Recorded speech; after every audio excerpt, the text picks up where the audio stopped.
Takže naozaj sme boli, že jedni takých pionierov, by som povedal. Na svete, Áno, slovenská spoločnosť. Také tie rôzne Alexy a podobne, tak toto doma nemám. Presne z toho, že áno, tak som z tej cyber security, takže som paranoidnejší v týchto veciach. To mi možno neuveríš, tak mi povedal, že som jeden zo zakladateľov spoločnosti ESET.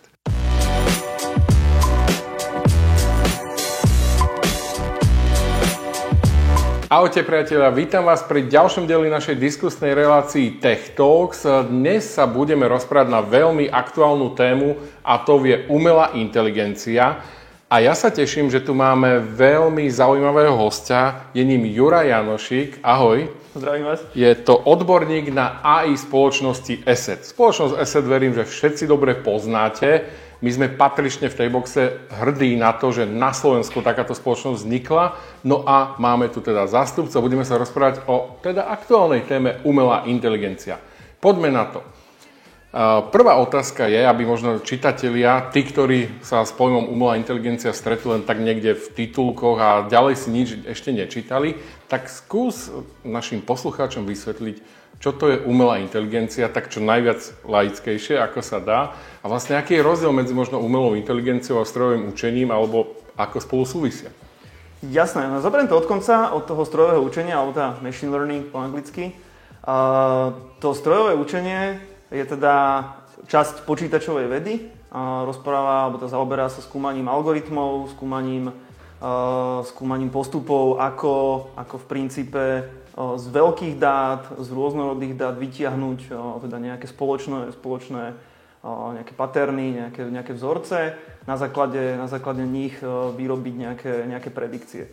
Takže to učenie, to slovo, akože to strojové učenie, že nie je to také učenie, ako keď si predstavíme naše učenie v školách. Presne, ako sa učia ľudia.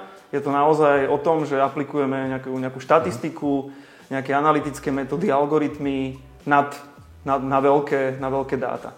No a s tou umelou inteligenciou to teda súvisí tak, že na to, aby sme mohli vyrobiť nejakú umelú inteligenciu alebo mať nejaký teda umelo-inteligenčný systém, tak jedna z tých vecí, ktorá sa využíva, tak je aj to strojové učenie. Ale nemusí to byť len strojové učenie, pri umelej inteligencii môžu to byť aj iné postupy, môžu to byť nejaké štandardné, pravidlové algoritmy alebo nejaké systémy, ktoré sa rozhodnujú jednoduchšie ako s použitím nejakých veľkých dát, ale stále je to teda o tom, že tá umelá inteligencia by mala byť nejaké autonómne rozhodovanie na základe toho, čo sa deje, povedzme, v prostredí.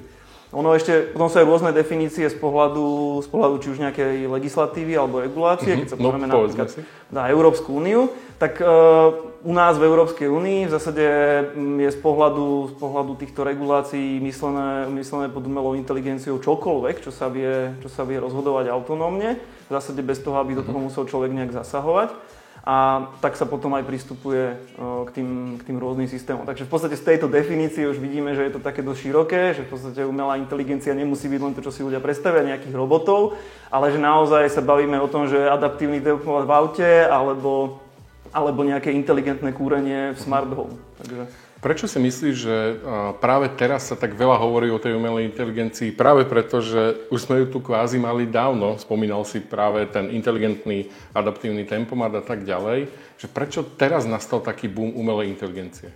Reálne tá umelá inteligencia je tu s nami naozaj že ešte ďaleko viac ako veci typu tempomat alebo inteligentné kúrenie. V podstate tieto koncepty sú od začiatkov počítačov, niekedy od 50. rokov, kedy boli prvé nejaké modely nejakých umelých neurónových sietí, teda niečo, kde sme sa snažili nájsť nejaký matematický popis toho, ako vyzerá ľudský mozog a či by sme to vedeli použiť na nejaké modelovanie v počítačoch. Takže naozaj tá technológia je už dosť stará, ale prechádzala teda nejakým vývojom.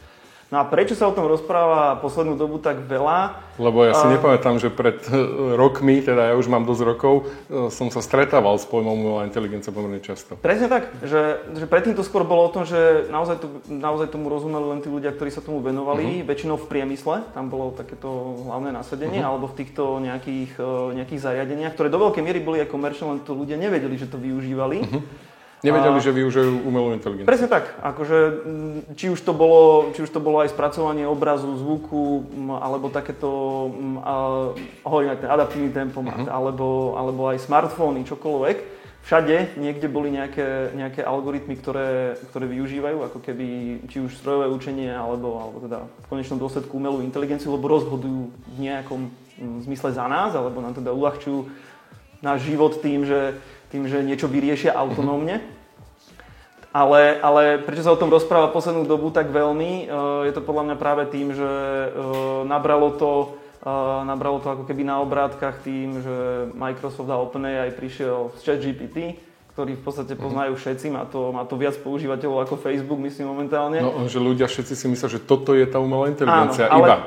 To si myslia, ale to proste tak nie je. Ale práve to spôsobilo ten rozruch okolo toho. Áno, podľa mňa toto je akože jeden z hlavných dôvodov, prečo ľudia viacej na to teraz nejak reagujú. Ale je to v zásade len nejaká technológia, ku ktorej my sme sa dostali. Není to naozaj tá práva umelá inteligencia. To keď si niekto predstaví z tých sci-fi filmov, tak väčšinou sa bavíme o nejakej nadľudskej umelej inteligencii. Že naozaj niečo, tam ešte nie sme. Tam určite ešte nie sme a myslím si, že česta k tomu ešte veľmi. Kedy si sa ty stretol prvýkrát s pojmom umelá inteligencia?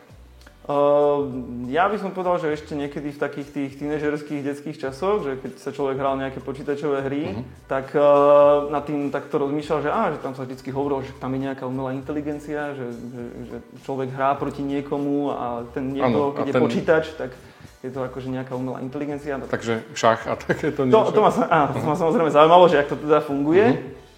A tam som zistil, že to teda tak úplne nie je, tá umelá inteligencia, čo si človek predstavil presne týchto rôznych nejakých robotov alebo tieto sci-fi, keď niekto čítal. Takže potom už také naozaj to pochopenie, že čo to teda je a ako to reálne vyzerá a kde proste ako civilizácia technologicky sme, tak to bolo až na vysokej škole. Na vysokej škole. A ty si študoval niečo s touto oblasťou? Áno, ja som študoval teda technologickú vysokú školu tu v Bratislave. Mal som tam aplikovanú informatiku a potom aj robotiku, takže tam sa tieto témy strojového učenia, umelej inteligencie riešili. Poďme k spoločnosti ESET, že kedy spoločnosť ESET začala možno využívať nejaké prvky umelej inteligencie pri svojich produktoch? No u nás to bolo vo firme veľmi skoro, by som povedal. Ďaleko skôr, ako si ľudia možno myslia. V roku 1997 sme už mali v našom produkte priamo. Teraz prepočítavam, to je viac ako 25 rokov. Viac ako 25 rokov, je to presne tak. Tak ešte vlastne naši zakladatelia, Miroslav Trnka a táto skupina ľudí, tak už nad týmto uvažovali, že či by sa dalo takéto niečo niekde využiť. To tak zvádzalo to, že vlastne bojujeme proti nejakým hrozbám, tak chcú sme využiť na to nejaké metódy strojového učenia, nejaké umelej inteligencie.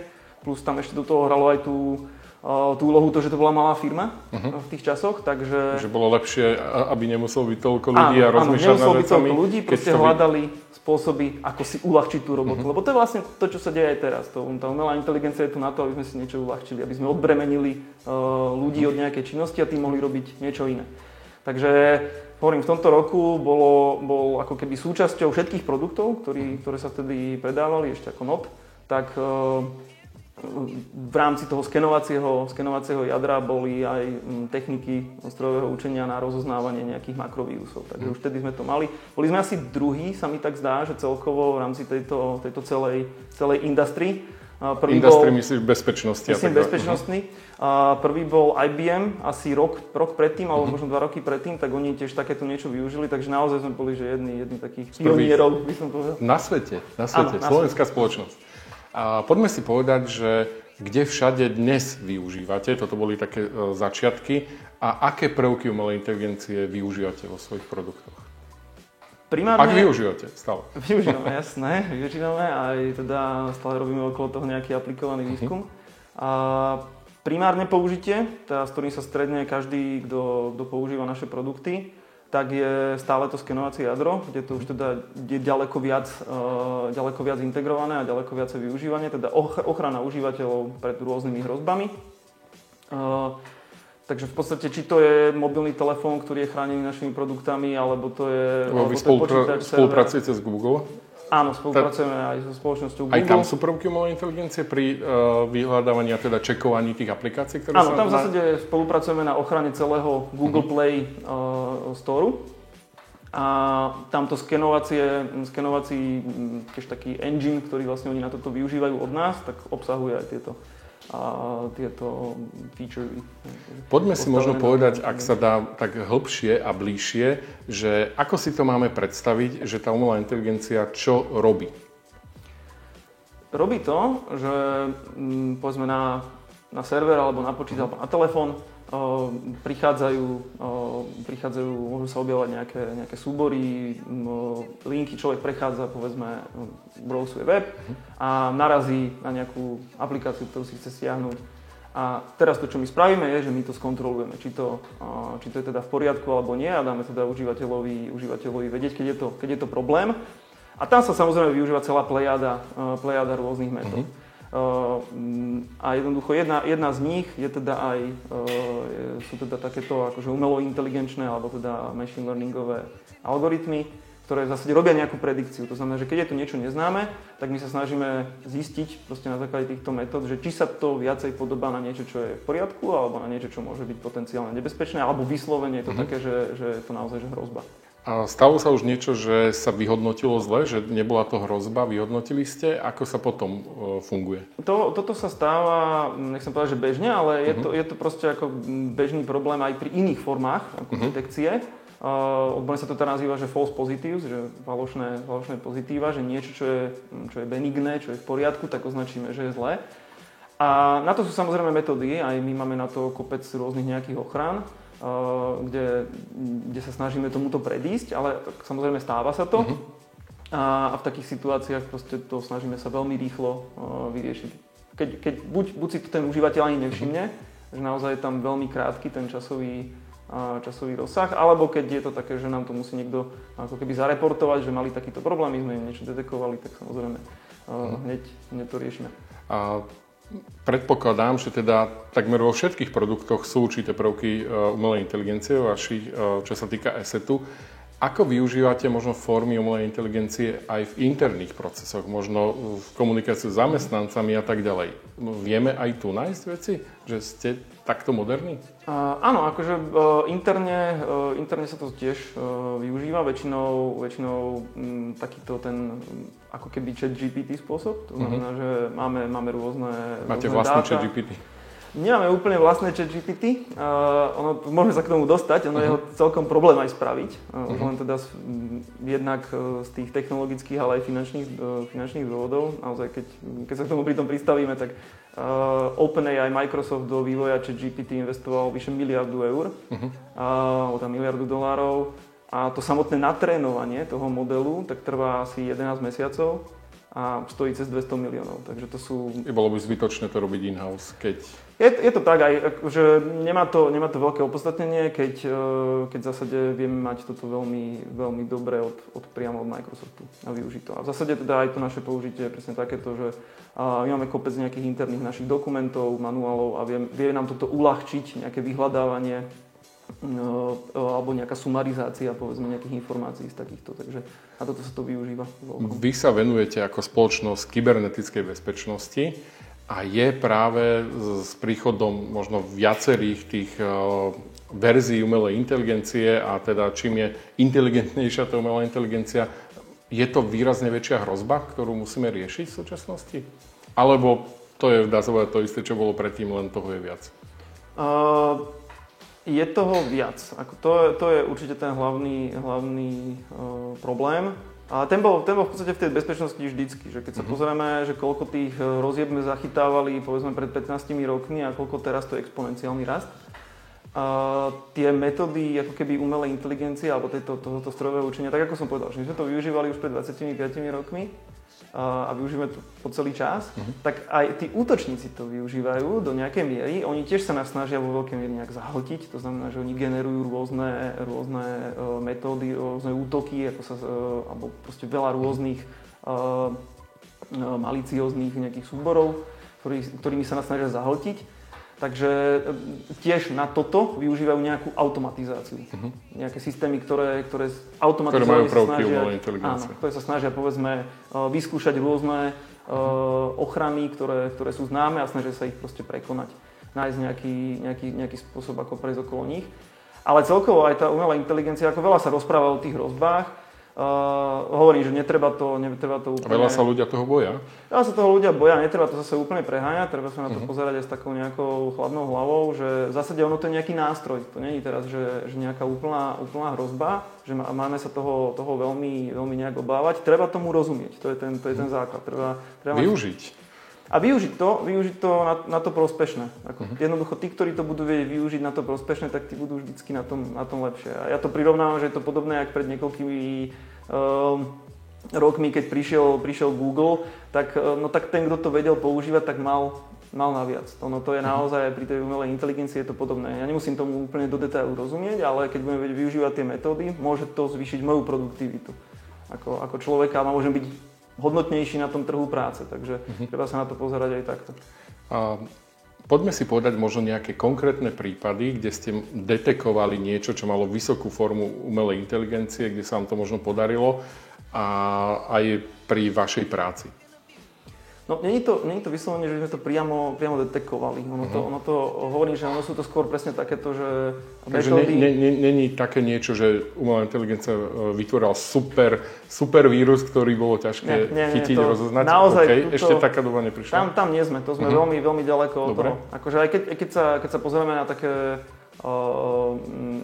nejaké články, ktoré sa objavili, že niekto skúšal, že využijem teraz ChatGPT na to, aby mi napísal nejaký malware, a proste niečo, s čím by som vedel zaútočiť. Ono to je veľmi, veľmi akože taký, naozaj, že je to slabé ako z tohto pohľadu, že to by človek rovnakú vec aj googlil, keď to tak poviem. Okay. Že naozaj na tie zložité hrozby, ktoré sú, oni sú veľmi komplexné, za tým sú celé týmy naozaj kriminálnikov alebo štátom sponzorovaní. Takže ešte nie stále jedna umelá inteligencia, ale... Áno, to sú naozaj, že za tým je veľa ľudského úsilia a teda nie je to len o tom, že to za vás spraví ten stroj, ale viete to pritom využiť, akože tieto metódy. Dobre, toto si mi trošku zmenil pohľad, lebo už som myslel, že sme v dobe, kedy už oni len kliknú a napadnú veľa počítačov, ale stále teda, ako hovorí, že za tým obrovský tým ľudí, ktorí... Dá sa to využiť na to šírenie, zasiahnuť čo najviac cieľov, to sa naozaj automatizuje, ale aj je to teda tak, že niekto za tým stojí a teraz to spustí len ten algoritmus samotný, ktorý toto dokáže, tak není teraz len, že umelá inteligencia, naozaj za tým je veľa roboty, aby to tí útočníci boli schopní spraviť. My sme tu už naznačili, že teoreticky toho netreba vo veľkom bať, ale predsa len mnohí ľudia sa obávajú, že umelá inteligencia spôsobí zánik ľudstva. Je toto niečo, čo sa môže stať, alebo je to len ovplyvnené s tými sci-fi filmami, ktoré pozeráme a tie správy, ktoré príjmame? No tak vylúčiť sa nedá nič, hej? Že všetko je možné pri týchto technológiách. Každá technológia sa dá potenciálne zneužiť, takže na konci dňa je to proste na nás, na tom ľudstve, na tej civilizácii, že čo sa rozhodneme, že ktorým smerom chceme ísť. Je aj na nás, či napríklad naozaj to chceme smerovať, ten výskum k tomu, že potrebujeme nejakú superhuman intelligence, niečo naozaj nadľudsky inteligentné. Áno, viem si predstaviť, že keď sa bavíme výhľadovo na nejaké storočia dopredu, tak keď chceme byť nejaká multistelárna civilizácia, cestovať proste po vesmíre, no budeme asi také niečo potrebovať. Ale teraz, v najbližšej dobe, jednak podľa mňa nie sme ani tak technologicky na tom, aby sme toto boli schopní docieliť. To, že príde nejaká super inteligencia, to počúvame v podstate každých 10 rokov, niekto s tým príde. Áno, už rok 2000 sme tu nemali byť a mal by zánik ľudstva. Takže naozaj tie technológie nie sú ešte takto ďaleko. Ale hovorím, že základe si povedať, či to vlastne my ako civilizácia vôbec niečo také potrebujeme, lebo tam sa potom bavíme o tom, že do akej miery to môže byť pre nás ohrozujúce, že či ideme tou cestou Skynetu, alebo ideme skôr niečím, že nejak to rozumne využívať. Čo sa týka vašich produktov, už sú tak inteligentné, že už nepotrebujú ľudský zásah, alebo stále tam potrebujete ten tým ľudí, ktorý máte a možno ešte ten tým sa bude zvyšovať? Je to presne tá druhá možnosť. Stále potrebujeme tých ľudských analytikov, tých ľudských výskumníkov. To je v podstate veľmi dôležité a je to ešte v tejto dobe, by som povedal, dôležitejšie. Naozaj tá umelá inteligencia, alebo tieto algoritmy pomôžu na to, že ako keby tých ľudí odbremenia od nejakých veľmi repetitívnych úloh a zároveň ich teda nasmerujú, že im vedia pohľadať to zaujímavé v tom veľkom množstve dát, lebo to sú naozaj obrovské dáta, to, na čo sa majú viacej sústrediť. A tam Tam tá ľudská expertíza je dôležitá v tom, že vie lepšie poskladať tie rôzne časti do seba, vie spraviť povedzme lepšiu formu detekcie na konci dňa na nejakú zložitejšiu hrozbu, ako spraví ten autonómny algoritmus, ktorý to naozaj zameriava na tú rýchlosť, že zníži tam je dôležité, že my sa snažíme znižovať ako keby ten čas tej reakcie. To znamená, že teraz sa niekto stretne s nejakou hrozbou alebo je na ňom nejaký útok, ako my na to vieme rýchlo zareagovať, tak samozrejme tie systémy vedia reagovať ďaleko rýchlejšie, ale na konci dňa, keď sa robí nejaká tá analýza a robíme voči tomu nejakú lepšiu ochranu, tak tí ľudia sú tam potom dôležití. A ďalšia vec je, aj pri tých všetkých algoritmoch, aj keď sa bavíme povedzme o tom ChatGPT, tak dôležité je pri tom natrénovaní toho modelu, ktorý potom bude vám dávať tie odpovede alebo robiť tie predikcie, tak tam je do veľkej miery dôležitý ten ľudský vstup. Jednoducho tí ľudia najprv vytvoria ten set, tú sadu, na ktorou sa ja ako keby učím, z ktorej ja potom vyrobím ten algoritmus, ten model, ktorý sa rozhoduje, to, čo by som mohol potom prehlásiť, že je súčasť nejakej umelej inteligencie. Tam je dôležitá tá ľudská sila stále do veľkej miery. Preto mi dáva zmysel to, čo si aj predtým povedal, že aj na tej druhej strane tam je stále množstvo tých ľudí a nenechávajú to stále na tie stroje, na tú umelú inteligenciu. A poďme k tomu ChatGPT. Ako ChatGPT zmenil svet umelej inteligencie? Do veľkej miery to zmenil v tom, že zrazu začali to využívať ľudia vo veľkom, aj takí, ktorí tomu predtým nerozumeli. Pre ako keby celý tento priestor umelej inteligencie. V zásade, čo nám ten nástroj priniesol, je, že máme ako keby strojové porozumenie jazyku. To je to, čo to na konci dňa je. Áno, vlastne ten algoritmus nie je nejaký zložitý, to je v zásade veľmi nejaká jednoduchá štatistika. A aj ten samotný nápad, z ktorého ten ChatGPT vychádza, je v podstate veľmi, veľmi ako krásny matematický spôsob a je dosť jednoduchý, že ako za tým netreba hľadať nejakú úžasnú technológiu. Naozaj tam proste nie sme. Je to stále postavené na štatistike pravdepodobnosti. Ale to zaujímavé na tom je, že aj takýmito jednoduchými matematickými modelmi sme našli spôsob, ako počítačom alebo ako proste automatizovať porozumenie písanému textu, alebo teda aj zvuku na konci dňa, ale ako vieme aj vytvárať nový. Toto je podľa mňa do veľkej miery ten zásadný úspech. Ja som si to vyskúšal, ale pre mňa nebol ChatGPT v súčasnosti veľmi dôveryhodný, pretože som sa ho aj opýtal, kto je Roman Calík a paradoxne, to mi možno neuveríš, tak mi povedal, že som jeden zo zakladateľov spoločnosti ESET. A absolútne tomu nerozumiem, lebo nikdy som nemal nič spoločné so spoločnosťou ESET, okrem toho, že sú našim klientom na stránke Techbox. Tak som si chvíľu s ChatGPT písal, potom som ho kvázi naučil to, že som zakladateľom alebo teda aj redaktorom Techboxu a tak ďalej. Som sa potešil, že už som ho to naučil a teda keď sa niekto iný opýta, kto je Roman Calík, tak to bude vedieť. No ale na moje veľké sklamanie nie. To komunikoval len očividne so mnou a jednoducho stále tie informácie nepreniesol k sebe. To znamená, že kedy podľa teba nastane, to je možno moja otázka, to, že budeme môcť tým informáciám dôverovať, pretože pre mňa zatiaľ tie informácie nie sú veľmi dôveryhodné. No, to, čo si popísal, že sa ti stalo, to sa odborne nazýva, že halucinácia pri týchto ale nemal som ju ja, ale... Mal ten model, samozrejme. Pri týchto generatívnych modeloch, ktoré tak generatívne, že vyrábajú niečo na základe nejakého nášho vstupu. To je dosť veľký problém, samozrejme veľa je okolo toho aj výskumu, že ako sa s tým vysporiadať. No to je presne tá nejaká ľudská interakcia, ktorá je tam dôležitá pri tom vytváraní toho vstupného setu. V zásade ten ChatGPT je naučený na všetkom možnom, čo proste máme na internete. A tam sú samozrejme popísané aj somariny, dezinformácie, hoaxy. A ono sa to proste na tom naučí, takže musí to niekto, samozrejme aj pri tom ChatGPT tam je obrovský tím ľudí, ktorí do veľkej miery aj prechádzajú a upravujú ten vstupný set. To je akože veľký problém práve tým, že na čom to je naučené. Na akých dátach je to naučené, kým my si nebudeme vlastne istí, že do toho vstupujú ako keby správne informácie overené, tak nám to ani nikto nedá dobrú odpoveď, alebo vždycky tam bude proste to riziko, že si to začne proste vymýšľať, lebo naozaj to je generatívny model. Toto mi prišlo, že si vymyslel, lebo nikde som ani nenašiel žiadny zdroj, kde by sa písalo, že som spoluzakladateľom ESETu. Ono úplne stačí, vlastne to je nejaká, vieme si to predstaviť tak, že ono to je nejaká predikcia, že aké ďalšie slovo bude nasledovať, veľmi jednoducho povedané.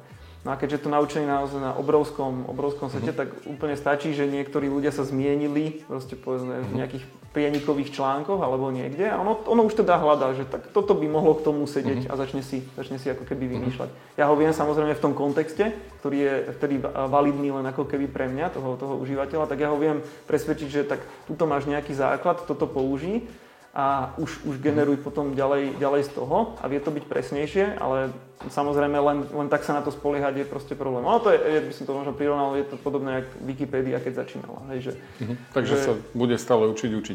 Kedy tie informácie, možno ktoré jasne budem komunikovať a ho sa snažím napraviť, možno budú brať vážne, alebo niekto na pozadí bude sedieť, alebo možno ten ľudský faktor, ktorý povie OK, tu mi dal správnu informáciu, lebo môže to byť aj naopak, že budem sa snažiť ho úplne zmiasť a naučiť ho kvázi úplne dezinformácie, hoaxy, vymyslieť si čokoľvek.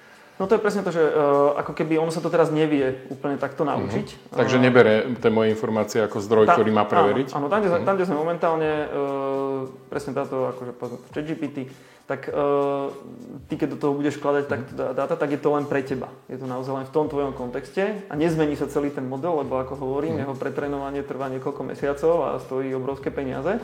Takže toto skoro nikto nerobí. Uvidíme, ako to pôjde do budúcna. Samozrejme, tie technológie sa vyvíjajú.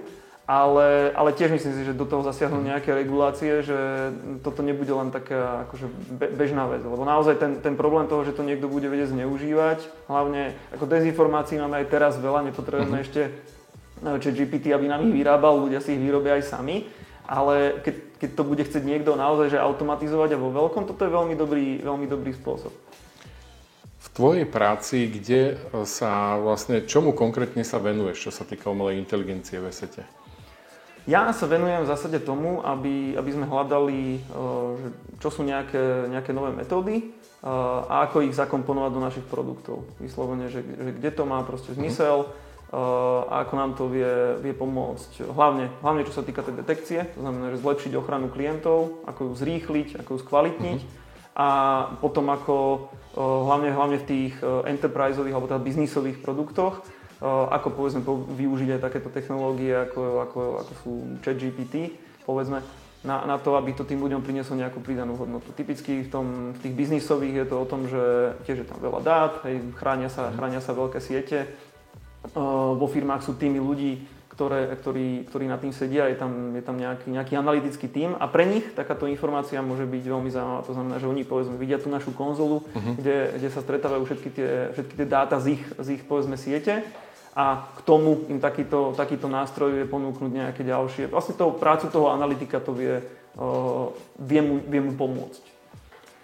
Je aj niečo, dá sa povedať, že vieš mi aj konkretizovať, že možno tvoj tím, že na čom sa podielal, čo sa dostalo do produktov, alebo je to komplet analytika, že to samotné prepracovanie do finálnej podoby je už na ďalšom týme? V zásade my to robíme celé od toho výskumu až po to finálne, po to pri veľa teda týchto násadeniach až po to finálne zakomponovanie do tej produkcie.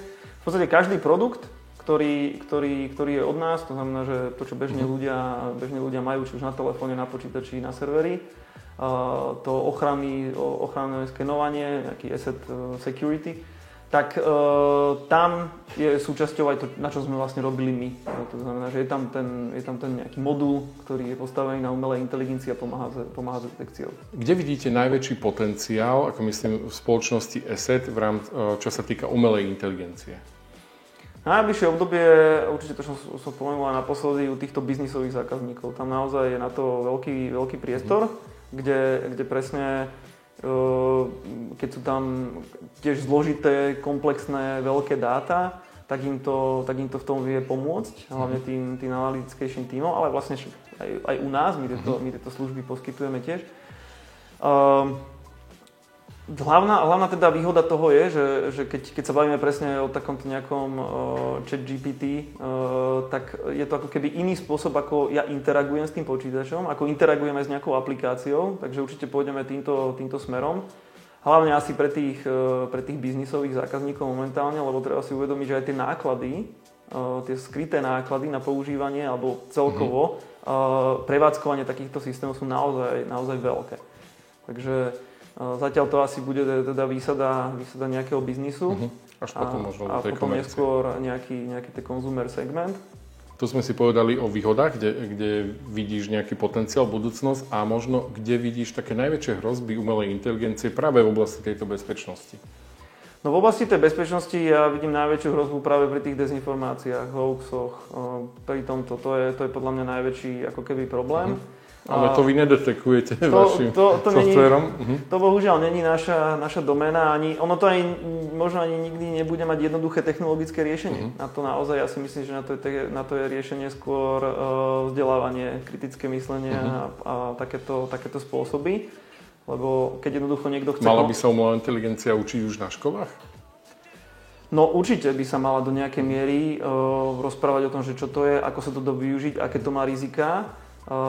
Jednoznačne. Akože v tomto naozaj si povedzme to školstvo trocha je pozadu oproti tomu, ako idú technológie dopredu. A ďalšie z tých rizík potom súvisia celkovo s tým využívaním. Že keď sa pozrieme na to, že kde sa to vlastne všade objavuje a ľudia si to ani neuvedomujú, či už sú to autonómne auta, inteligentné domy alebo rôzne smart device, ktoré ľudia so sebou väčšinou bežne nosievajú, tak tam nejde len o tú ako keby umelú inteligenciu, ktorá nejak bude rozhodovať na základe nejakých dát, ktoré sa k ním dostanú a niekto sa to môže snažiť, či už vedomé alebo nevedomé nejak obísť, tak toto sú samozrejme tie proste rizika, že keď tam bude chýbať ten ako keby ľudský element, a už do veľkej miery aj teraz chýba. A samozrejme pri tých zariadeniach, to čo my vydávame z toho pohľadu tej bezpečnosti, je, že do veľkej miery sa tam stretávame ako keby so starými chybami, ktoré už boli niekedy vyriešené, ale pri týchto zariadeniach sa zase objavujú. Či už sú to, rôzne kamery alebo tieto smart homey, rôzne smart device, kde sú defaultné heslá, je tam slabé šifrovanie a podobne. Takže keď si zoberieme, že ešte takéto nejaké zariadenia sa vedia autonómne rozhodovať, majú ešte slabú security, naozaj to portfólio tých zariadení, ktoré začínajú byť ako keby rizikové, alebo teda môžu byť zraniteľné, tak sa nám zvyšuje obrovským číslom. Čím to je, že vlastne sa stále používajú takéto defaultné heslá a tak ďalej, že ľudia edukujeme ich neustále a tak ďalej? No, podľa mňa do veľkej miery... Je to jednoduchá pohodlnosť? Je to áno. Je to určite do veľkej miery o tej pohodlnosti a je to potom aj problém tých výrobcov. Keď si zoberieme aj celý ten výrobný reťazec, že do veľkej miery je na začiatku nejaká čínska firma, tak je to aj vzdelávanie tých developerov samotných, že do akej miery oni rozumejú tej bezpečnosti, alebo tomu, že aká tá úroveň bezpečnosti tam je možno ďaleko nižšia, ako sa to už posunulo, aby riešili. To ako určite je. Čo zo zariadení, ktoré dá sa povedať, že využívajú umelú inteligenciu, ty osobne využívaš a prečo? Povedal by som, že využívam také tie bežné, čo asi každý, a on si to ani neuvedomuje, od inteligentného kúrenia cez adaptívne tempomaty a nejaké takéto smart zariadenia v domácnosti. Ale tiež som v tomto opatrný, akože také tie rôzne Alexy a podobne, tak toto doma nemám. Presne z toho, že áno, tak som z tej cyber security, takže som paranoidnejší v týchto veciach. Ale čo napríklad využívam veľmi rád poslednú dobu, tak je práve tieto generatívne modely. To naozaj, či sú to na obrázky alebo na text, do veľkej miery to vie veľmi pomôcť tej produktivite. Že naozaj, že nejaké časti z toho viem použiť. Takže naučiť sa toto využívať, tak je to človeku veľmi pomôcť. Samozrejme nebrať to ako 100% výsledok, vždycky za tým je, aj človek si to proste prejde, ale môže ho to nejak naviesť, môže mu to dať nejakú ideu, ktorá ho predtým možno nenapadla. Spomínal si inteligentný adaptívny tempomat, že to aj rád používaš, tak Moja otázka, že autonómne auta, kedy asi prídu, lebo stále sa ten rok odsúva. Aký je tvoj názor, lebo trošku si možno aj z toho prostredia, že rozumieš tomu, čo je za tým, viac ako my bežní ľudia, aby sa autonómne auto dostalo na cesty, že myslíš si, že reálne príde tá doba, kedy budú tu jazdiť autonómne auta? Podľa mňa príde, lebo ľudia budú chcieť tú pohodlnosť. To vždycky na konci dňa tam je, že ma to odvezie, spraví to za mňa a ja môžem robiť niečo iné. Ale jednoducho tá zložitosť toho prostredia je tak komplexná, že to je to, čo nás momentálne tá technológia ako keby nepustí ďalej, že nie sme tak ďaleko, že tie pokusy s autonómnymi autami v Kalifornii alebo v Amerike celkovo sú. A vidíme, ja som to videl na vlastné oči x razy, že čo sa s tým vie stať, keď stačí tam dať nejaký kúžel alebo trocha zle natočenú značku a jednoducho ten systém už nevie to dobre rozoznať a spraví nejakú blbosť, alebo proste jednoducho to auto zastane a už sa s ním nedá pohnúť, takže musí prísť ten človek a niečo s ním spraviť. Takže podľa mňa tá pohodlnosť do veľkej miery bude to, čo to bude hlavne keby posúvať dopredu, ale nemyslím si, že to hneď teraz nejak uvidíme, že bežne tuto na cestách, hociakých, lebo naozaj tá cesta je veľmi zložité prostredie, takže hlavne mestská. Áno, hlavne mestská, alebo aj vidiecká, keď si zoberieme. A jednoducho, keď tam bude nejaké takéto autonómne rozhodovanie, vždycky to môže nejak zblbnúť, lebo jednoducho niekto tam dá zlú značku, alebo či už úmyselne, alebo neúmyselne a jednoducho ten systém sa môže potom zle rozhodnúť. Ale podľa mňa na nejakých diaľniciach alebo takýchto nejakých jasnejšie definovaných úsekoch to podľa mňa bude možno do veľkej miery fungovať a môže to byť aj na konci dňa pre nás prospešné, že hypoteticky sa môže celkovo zvýšiť tá efektivita aj rýchlosť tej prepravy na nejaké dlhšie cesty. A myslím si, že od toho sme tiež ešte ďaleko, lebo to bude aj v tom fyzickom svete potrebovať nejakú úpravu, nielen v tom digitálnom. A určite bezpečnosť. No aj vy ste o bezpečnosti. A skúsme na záver možno našim divákom a poslucháčom povedať, že teda či sa majú alebo nemajú báť tej umelej inteligencie. Nemajú sa aj za mňa báť, treba sa snažiť veciam porozumieť. To je proste ten základ, keď niečomu rozumiem, viem ako funguje, viem aké sú tam limity, tak odburáva sa aj ten strach. Ja viem, že veľa ľudí počúvajú ten narratív, že umelá inteligencia nás pripraví o robotu. Akože netreba sa na to pozerať ako na nejakú disruptívnu technológiu, že tá teraz všetko rozbije.